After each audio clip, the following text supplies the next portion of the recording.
lu kenal Muhammad, kenal Pancasila dulu, betul? Jangan lu kenal Muhammad, kenal Pancasila dulu, betul? Berarti ulama-ulama yang hidup sebelum Pancasila lahir, ya, orang Indonesia ini berarti nggak mengenal Tuhan mereka. Berarti mereka nggak mengenal Nabi Muhammad.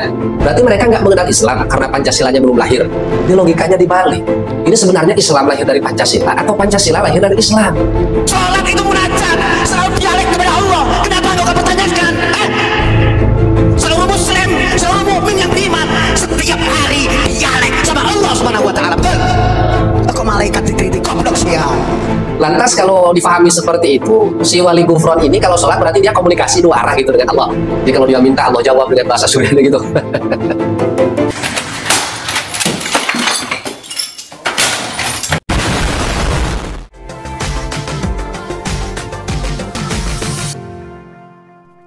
Bismillahirrahmanirrahim. Alhamdulillah wassalatu wassalamu ala Rasulillah sayyidina wa maulana Muhammad ibn Abdullah wa ala alihi wa ashabihi wa mawalah amma ba'd.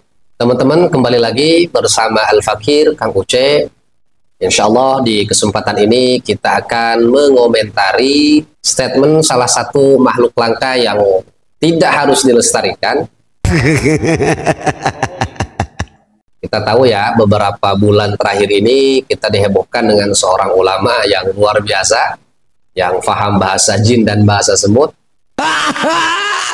Dan juga pernyataan-pernyataan nyeleneh. Ya, dari wali kutub ini, nggak tahu nih kutub barat apa kutub utara, nggak tahu ya. Harusnya bersyukur masih ada di Indonesia pengarang kitab langsung dari Allah. Di antaranya adalah masalah penjaga gawang neraka. Nanti dikerahkan malaikat sama saya. Dan murid-muridnya berusaha untuk mencari dalil pembenaran, tapi justru malah blunder besar yang terjadi. Celeng itu. Nah, di video ini kita juga akan menanggapi dan mengomentari pembenaran dari murid-murid wali gufron ini. Enggak sekolah bangku meja bangku itu. Yang berusaha mencari dalil pembenaran atas pernyataan wali gufron bahwa dia bisa berkomunikasi dengan malaikat. Ini bahasanya, bahasa jin. Bismillahirrahmanirrahim. Beda dengan bahasanya malaikat. Bismillahirrahmanirrahim. Ini bahasa semut. Bismillahirrahmanirrahim. Asyukur innaka ya makari ya magufron akisi innaka ya ma'adar ya mafirma Allah. Ini bahasa hujan, bahasa air dari langit. Bismillahirrahmanirrahim. La hasyiri innaka ya mafirma Allah. Asyiri innahash alhakan ya mafa'adin ya mafirma Allah. Musya'adin wa adanya mafirma Allah. Oh ya teman-teman yang belum subscribe, jangan lupa di subscribe, kemudian aktifkan notifikasinya agar teman-teman tidak ketinggalan video terbaru dari Al-Fakir. Dan Al-Fakir ucapkan terima kasih banyak bagi antum-antum yang sudah mensupport channel ini. Mudah-mudahan kita mendapatkan kebaikan. Amin ya robbal alamin. Oke teman-teman, langsung kita simak videonya seperti apa. Satu, katanya kepingin klarifikasi, kepingin jelasnya, katanya Abuya itu bisa dialek sama malaikat, betul? Kita kembali ke tuntunan sholat kita. Sholat mengajarkan assalamualaikum ayyuhan nabiyyu. Jangankan malaikat, nabi kita dituntut oleh sholat harus dialek kepada Nabi Muhammad SAW, betul? Kau kemanakan dialek kita setiap hari kepada Nabi kita, Rasul kita? Ayo, kamu berani mengusik dialek sama malaikat, musik sama sholatnya.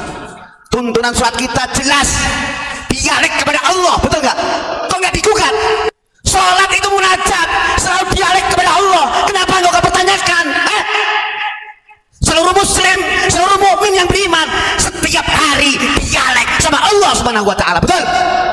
Kok malaikat dikritik goblok sih ya?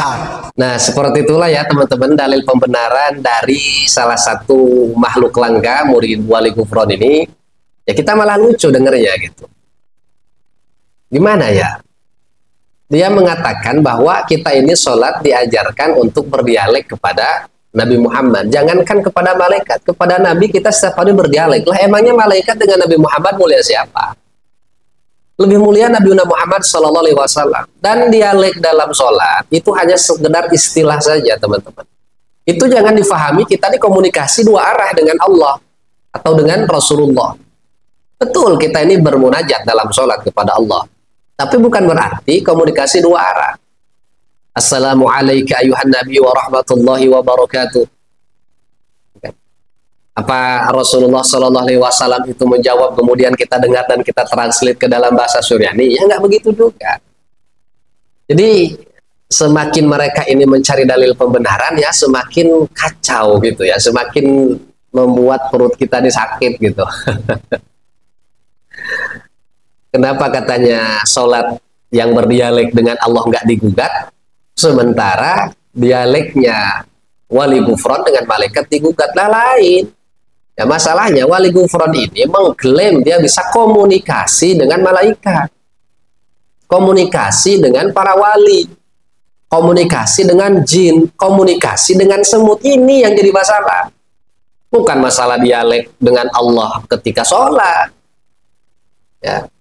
Lantas kalau difahami seperti itu, si wali gufron ini kalau sholat berarti dia komunikasi dua arah gitu dengan Allah.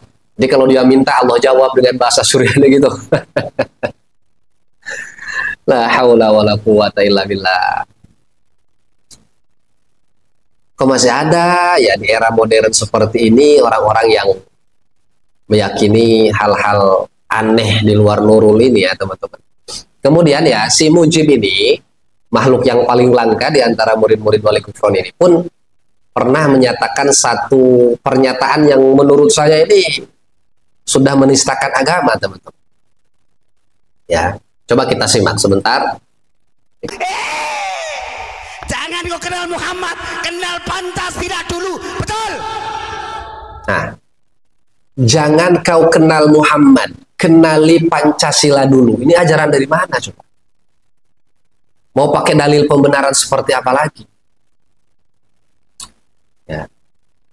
Sudahlah kemarin merusak akidah bahwa kalau ditanya man robuka, kemudian jawabannya Pancasila, waman nabiyuka, Pancasila.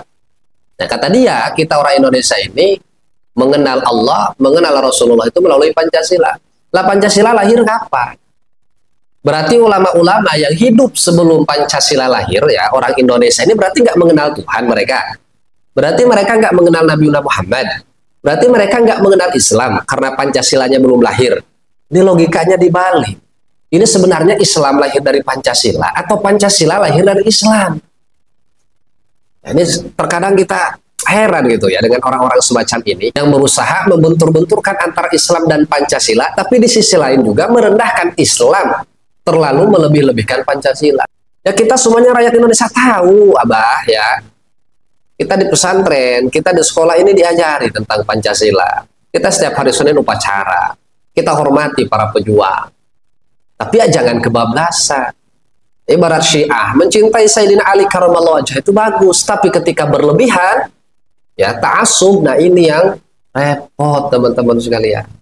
Ya, jadi makhluk-makhluk langka seperti ini kita gaungkan terus sampai MUI pusat ya menanggapi dan merespon ini karena ini sudah meresahkan masyarakat. Ya. Terkhusus masyarakat awam, apalagi mereka-mereka yang memiliki persamaan persepsi dalam masalah nasab. Sekali lagi, hilangkan dulu masalah nasab. Ini bukan masalah pro kontra masalah nasab, tapi masalah ajaran yang disampaikan oleh wali gufron dan makhluk-makhluk langka yang ada di bawah pimpinannya. Ini semuanya sering ya blunder merusak citra Islam itu sendiri, teman-teman.